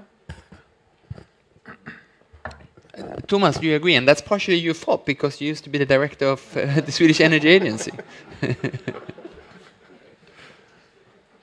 Well, we were in policy making and not deciding, so I don't take responsibility for any of these failures, but we did do some evaluation. Right. And we did work with quite some success on reducing the implementation cost by institutional alignment in the development, in particular wind power. So I think, yeah, there may be others to blame for low ambitions. I think Paris will not be a failure in the way Copenhagen was, because before Copenhagen there were enormous expectations that were not met. This time no one expects any legally binding agreement or anything really constructive, so people won't get disappointed. And the other reason no one will get disappointed is that the only thing that all the country representatives preparing the conference agrees on is that afterwards it should be declared a success. So the marketing efforts to make it look like a success will be magnificent.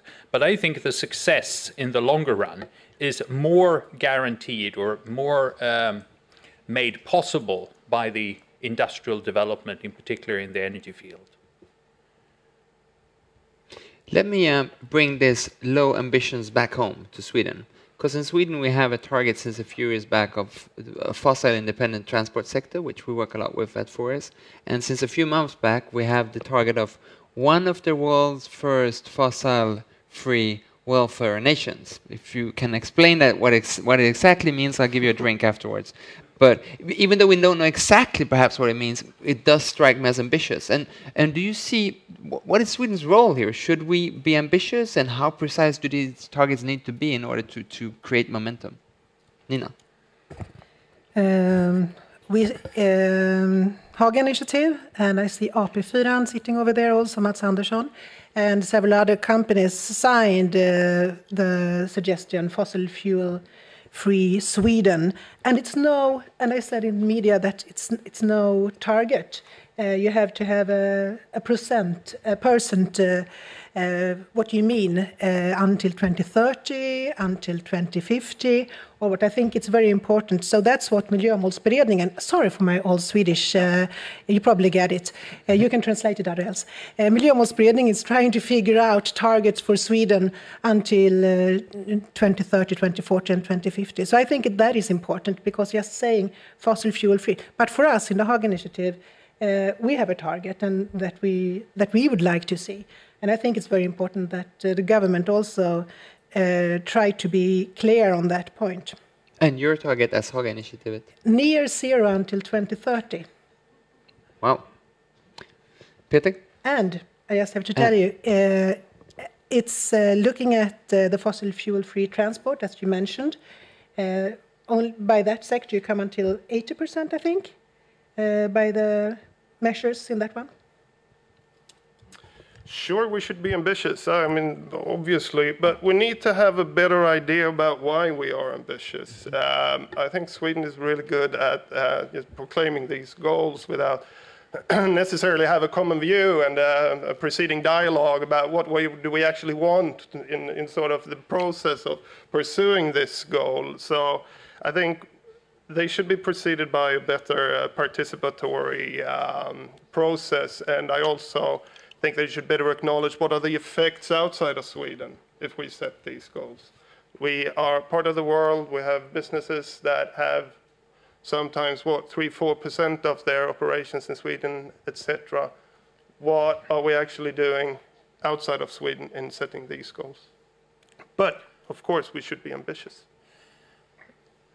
If we refrain from looking at it as a sacrifice to avoid emitting carbon dioxide and look at it as an industrial opportunity for Sweden to stay or even become more competitive, we can look at it as an opportunity to utilize the new technologies becoming competitive, combined with the Swedish natural resources, our large land area, our near seas that are very suitable for wind power, and our industrial knowledge in electricity transmission technology and electrical engineering, to become a supplier of renewable, low-cost electricity for the rest of Europe. If you look at modeling results of how to supply Europe with energy, they almost all show that Sweden should be a significant net exporter to the rest of Europe. This is an industrial opportunity. If we succeed, we will also guarantee that as a net exporter, we will have lower electricity prices. We will give an opportunity for the electricity-intensive industry to stay in Sweden. The only threat to this scenario is the dramatic cost decrease in solar electricity, which may turn the map around and make Southern Europe the low electricity cost part of Europe, which would rearrange a lot of the electricity-intensive industry. But I think if we're clever enough, we will manage to keep low prices here. And of course, representatives from the heavy industry, some of which are here, will say that every terawatt hour or even kilowatt hour that we export as electricity is a failed opportunity to do something with it within our national boundaries. Right, and every exported ton of pulp is a failed opportunity to produce paper, and what else? Every exported car is a failed opportunity to drive around on the roads. There are good market mechanisms to solve that, and we shouldn't be too protectionist. Thank you, Nina. I think it's very important to talk about the possibilities like you did, Thomas, and see this, as you said, an industrial possibility for Sweden. So, and you showed there is plenty of possibilities because we haven't reached so far. So my question back, if Sweden can't do it, which country will succeed? Because counting backwards with the tons that we need to reduce, we can see that the rich countries have to do so much more than we haven't talked about here in Sweden. Peter? Well, one of the bases which could actually provide a platform for us to be ambitious is that we have a very good resource wealth in Sweden with in terms of minerals, forests, etc. And well, providing a sort of project pitch, we recapture within the EU, I don't have the exact figures for Sweden, 5% of the resource value, of the basic resource value after the first project cycle. It's only 5%. We may have a good steel with legeringar. Anyone? Alloys, thank you. In it, which are just scrapped and produce some basic steel used in construction in other parts of the world. We need to recapture more than these 5%. And since it's so little, every percent above those 5 will make a significant difference, both in terms of emissions, in terms of the social value we create from the resources we extract, etc., etc. Nina. Oh, you were just giving away the pen. You were just agreeing. Well, Nina, I want to turn to you anyway, because if we are to do this, we need to break the iron law that was presented here in this report, that when the per capita income growth increases, when there's more money, emissions grow up. How do we do this decoupling? Yeah. Should I answer that question? Yes, please. Oh.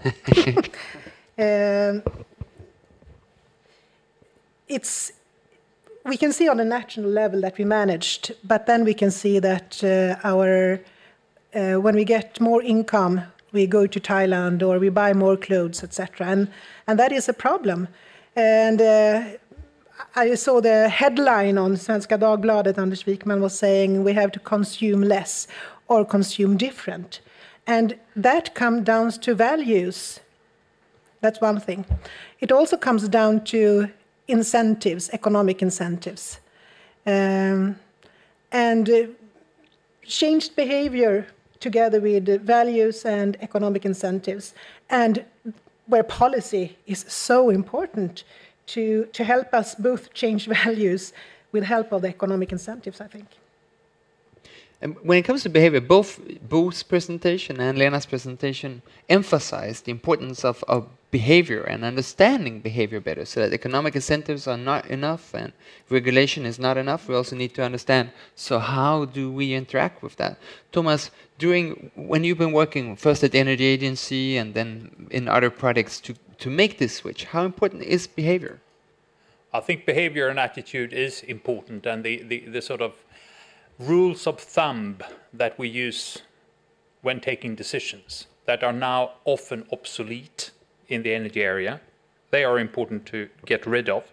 Our attitude, as discussed here, if we look at the deployment of new renewable energy technology and energy efficiency as something we do as a sacrifice to protect the global climate, a lot of people will not at all be interested. But if we look at them as economic opportunities, we will get a lot more people interested.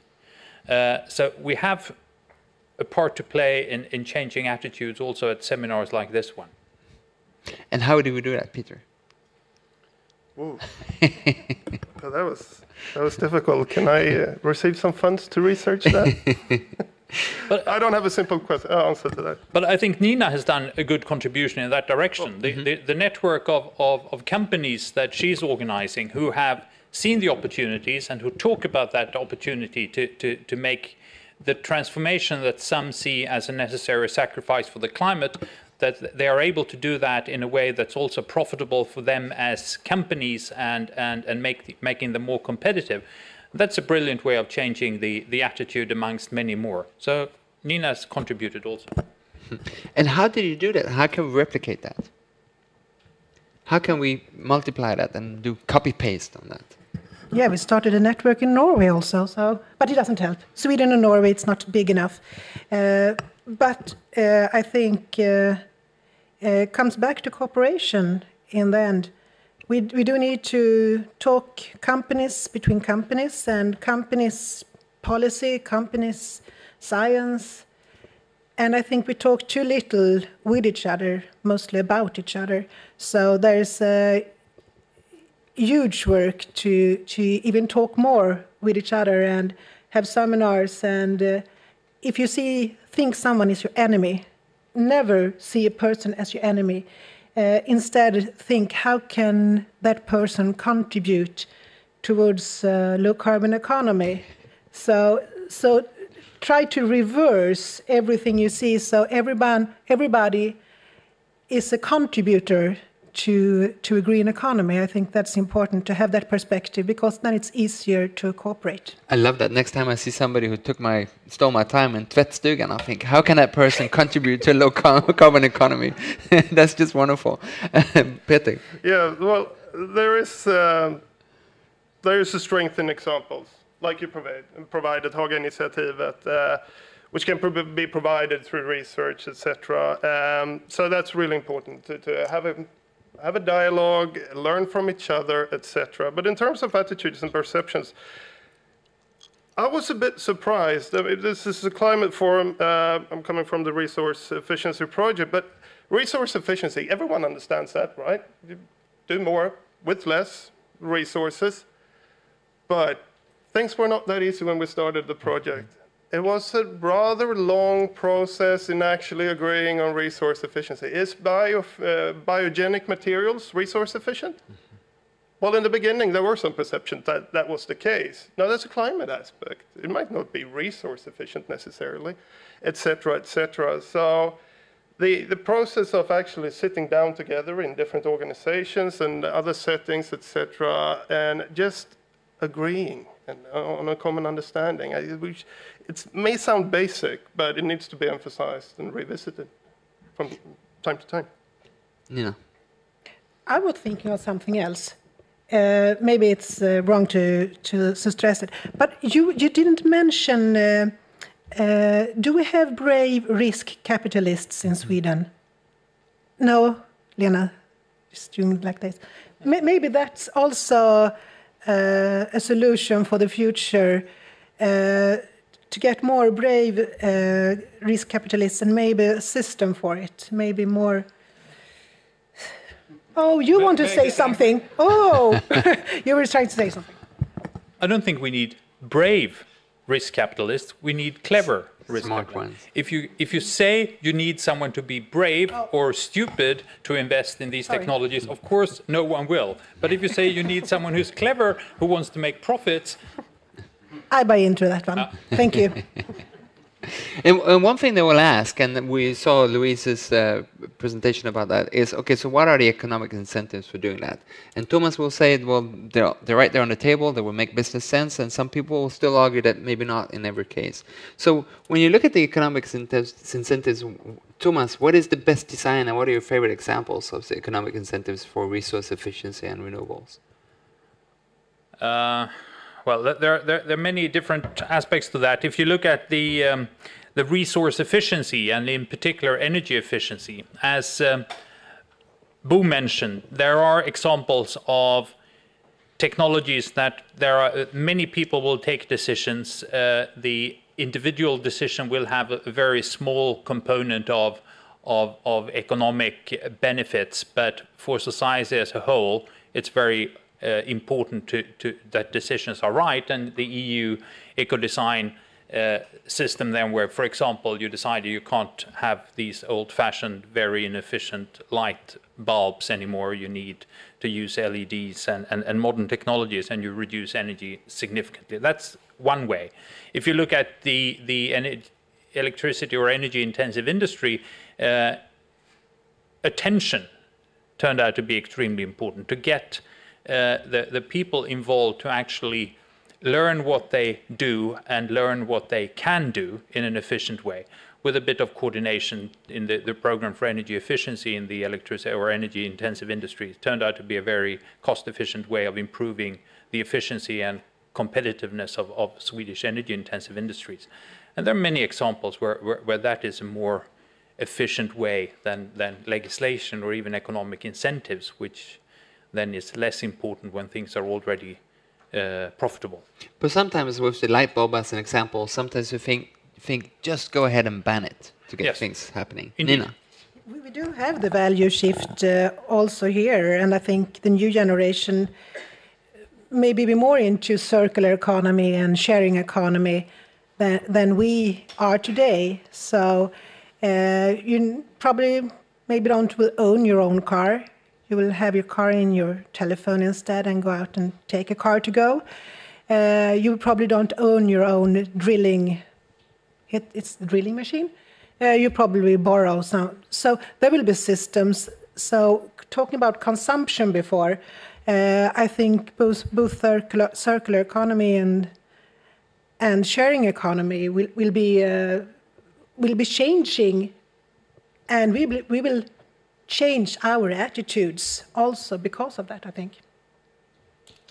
I think one positive example, I mean, as the report states and as we've talked about, we're moving towards an increasing complexity in system interlinkages and interactions, technologies, behaviors, societies, etc.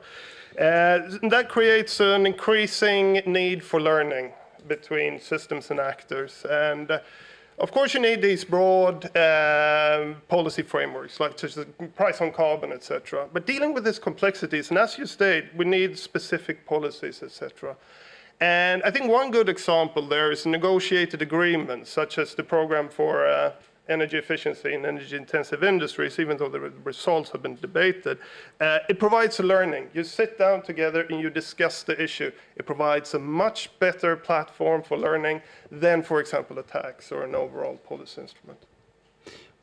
One thing, and that's in line with what you just mentioned, one thing I love about the report is that it's one of the very few reports I've read on this subject that doesn't say that we need to be technology neutral. Technique neutral, I don't know how many times we've heard that in conferences like this. Quite to the opposite, and in line with what you said, it says that it's not about being technology neutral, it's about making smart choices. But on the other hand, if you make those smart choices and they turn out to not be so smart, you end up on the wrong end of the one-way street. So how do you get those smart choices, and do you agree with the basic assumption that let's not be technology neutral anymore, Thomas? Well, I think it is now quite well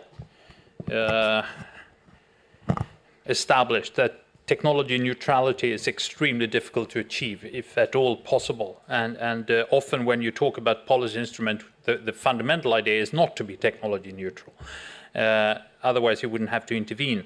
And even if you just look at the situation as it is, the legislation we have in place is not technology neutral, because the legislation we have for the electricity market and energy taxation and liabilities in different settings, they were not established to be technology neutral. They were supposed to facilitate the technologies that were large and important at the time when these rules were established and the institutions built. So what we need to do is to be adaptive.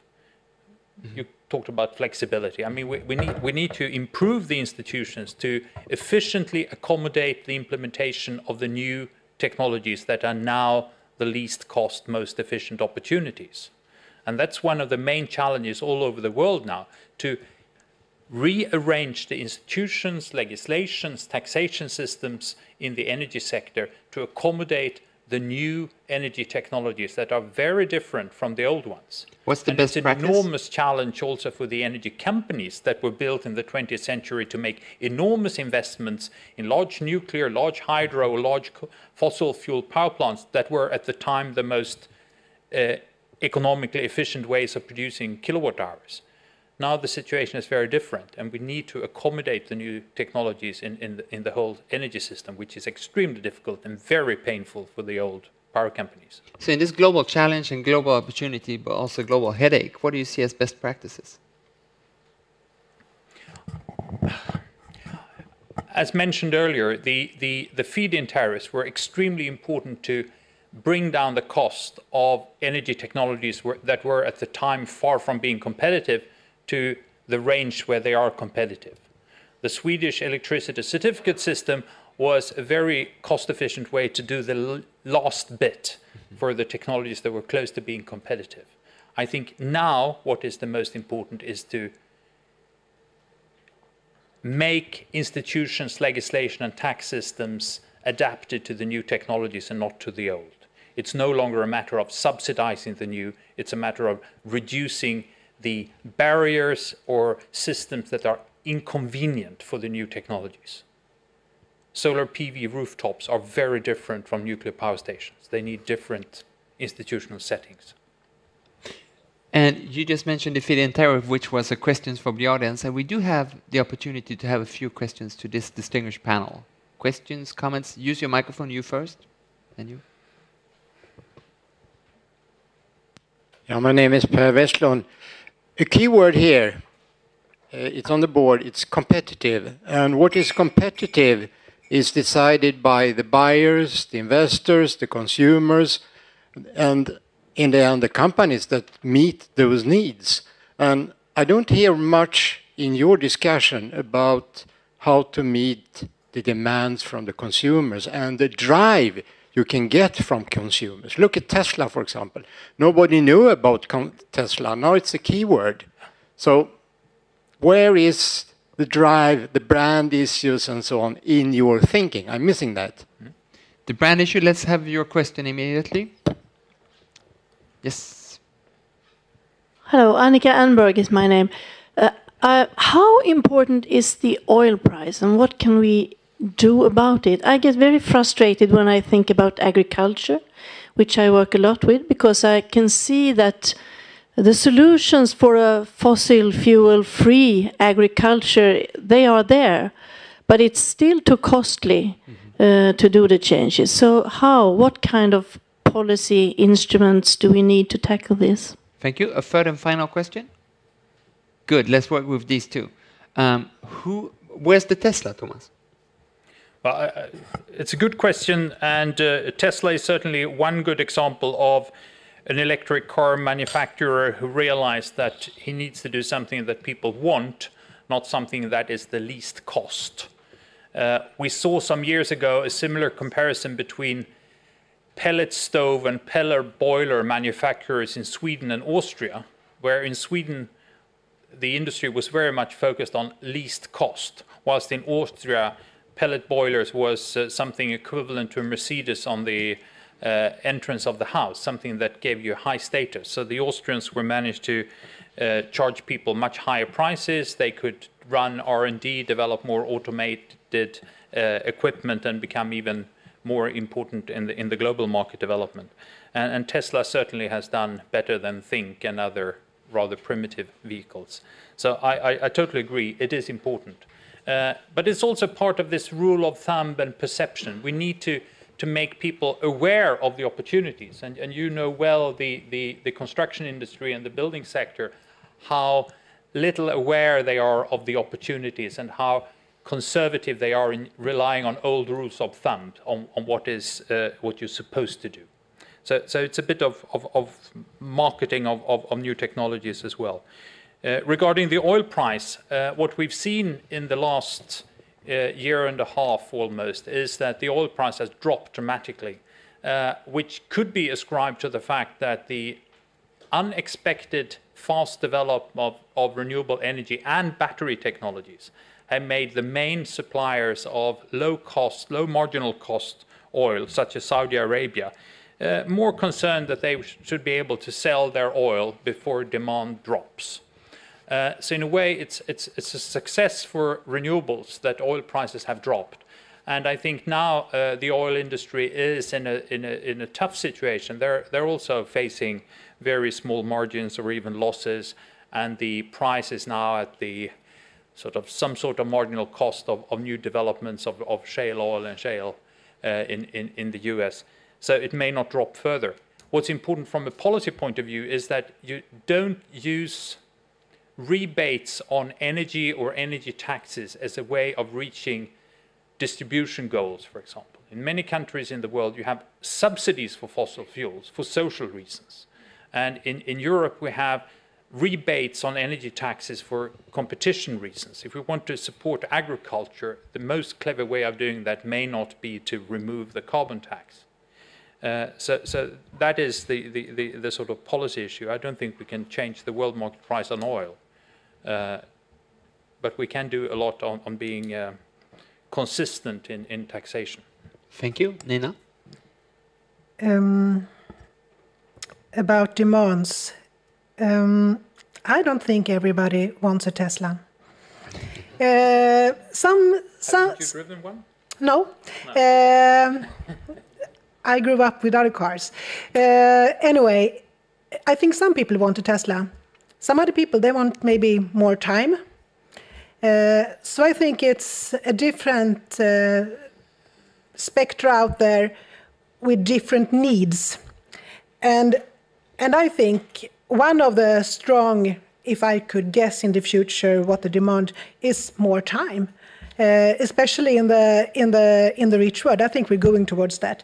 So I think this sharing economy, I think that will grow big, because then you don't have to take a lot of time to take care of all the stuff that you own. So I think that is a trend, looking at what consumer, but we don't know what the consumer wants. It depends on plenty of different things, on the economic system, how we talk about values. Maybe the speech from the Pope about the climate will change our attitudes. I don't know. About this carbon oil price, it's, everybody is screaming. We have the lowest oil price since ever, and this government is it's raising it a little bit, and it sounds like we have done a terrible mistake. The government sounds like it's done a terrible mistake. But we do need to have a higher price. And looking at the carbon tax, quite a success. We have a problem with the EU. And having biofuels and not being able, due to the statsstödsreglerna, try to translate that. Yes, thank you, Thomas. There is a big problem, because a lot of companies can't do what they really are best at, providing fossil fuel-free biofuels. So we do need to change EU on this matter, because they are stopping us at this issue. Thank you. Peter? Well, big question. I think we need to acknowledge where is the demand, and I think we need to acknowledge the different perspectives within the business community, where the business models ends up typically closer towards the customers. So we should have different expectations on different business sectors in terms of what are they actually doing. And in terms of competitiveness, I'll just revert to the 5% number. There is a lot we can do, and even small changes can make a big difference. Thank you so much. That's been a wonderful panel. I would love to stay here all night, but we got drinks waiting, so. And before we wrap up and go to the drinks, let's bring Lena and Bo back on the floor. Thank you so much, Peter. Thank you, Nina. Thank you, Thomas. Bo, what are your main conclusions of this afternoon, and what happens at IVA?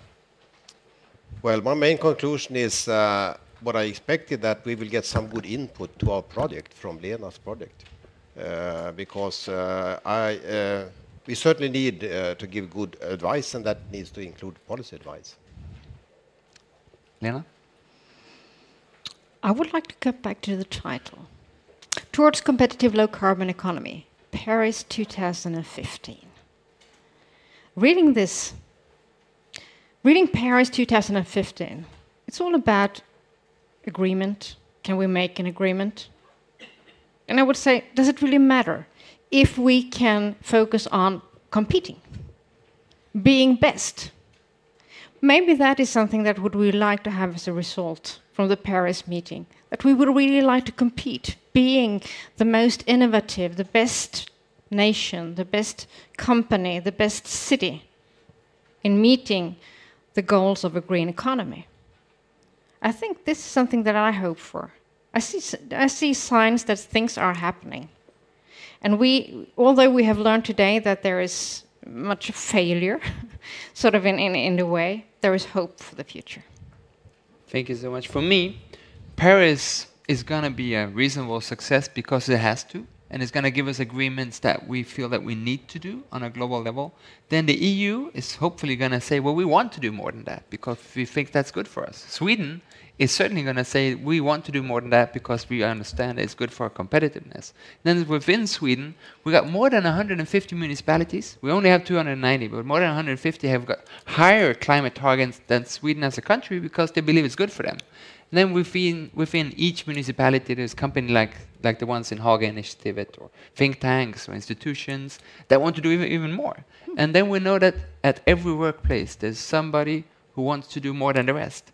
And then all together, that will make us not only reach, but also surpass those targets. And I find that this report is, well, not this report, but the report that gave us this brief